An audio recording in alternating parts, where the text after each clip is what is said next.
Урматтуу төрага, урматтуу депутаттар, мен 3-4 маселе боюнча кайрылайын деп чыктым. Биринчиден, министрлер кабинетинин мүчөлөрүн колдоп, бекитип бергениңиздер үчүн сиздерге терең ыраазычылык билдирем. Экинчиден, жакында жогорку кеңеште бир окуя болду. Аны баарыңыздар жакшы билесиздер. Айрым депутаттар бөлүп жарууга аракет кылышты, тиги тарап, бу тарап деп. Бирок убагында токтотуп калдык. Урматтуу депутаттар, элдин элегинен өтүп, шайланып келген эл өкүлдөрү сиздер үчүн толтурсаңыздар, анан карапайым эл каяка барат деген ой келди да мага. Ошондуктан мындан ары андай терс иштерди жасабайлы, мындай бөлүнүп жарылуу мамлекеттүүлүккө коркунуч жаратат. Мен ушундай болуп, илгертен бери келе жаткан бөлүнүүнү акыры жок кылам деп өзүмө сөз бергем. 5 жылдын ичинде байкасаңыздар керек, кадимкидей бөлүнүп жарылуу деген жок болуп калган, андай сөздү унутканбыз.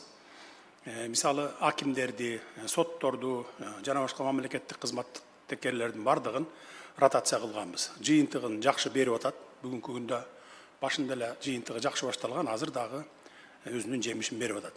Эми Кудай буйрса алдыда келе жаткан убакта эмдиги жылы студенттерди дагы ротация кылабыз. Кайсы тармак болбосун, реформа деген бул өтө татаал нерсе. Мен 5 жылдан бери башыман өткөрүп келатамын.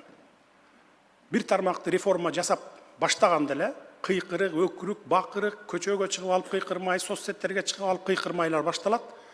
Албетте муну жалпы эл карап туруп, муну бийлик туура эмес кылып аткан экен деп ойлойт. Бирок ар жагында бир 10 чакты адам, 100 чакты да адамдын кызыкчылыктары бар адамдар гана кыйкырып чыгат да. Ал иш реформа жасалып аткан иш. Бул түбөлүктүүлүккө, мамлекеттүүлүккө, келечек муунга, концерт концов азыркы эле жашап аткан жашообуз үчүн керектүү мыйзам. Эми сөзүмдүн акырында, урматтуу депутаттар, ушу коррупция маселесине токтолуп кетким келип турат. Коррупцияга жол жок. Биз башынан эле коррупция менен уюшкан кылмыштуулукка өчпүз. Аны баарыңыздар жакшы билесиздер. Эч кимди аябайбыз. Бир тууганым болсо дагы аябаймын. Бирок менин бир туугандарым бала чака мамлекеттик кызматтарда иштебейт, мамлекеттик мекемелер менен иш алып барбайт. Ошол үчүн менин санаам тынч. Адам өлтүргөн кылмышкерден коррупционер коркунучтуу. Анткени кылмышкер бир адамды өлтүрсө, коррупционер бүтүндөй мамлекетти талкалайт. Мамлекетти өлтүрөт да. Ошондуктан коррупция менен күрөшүүдө баарыңыздар жардам бериңиздер.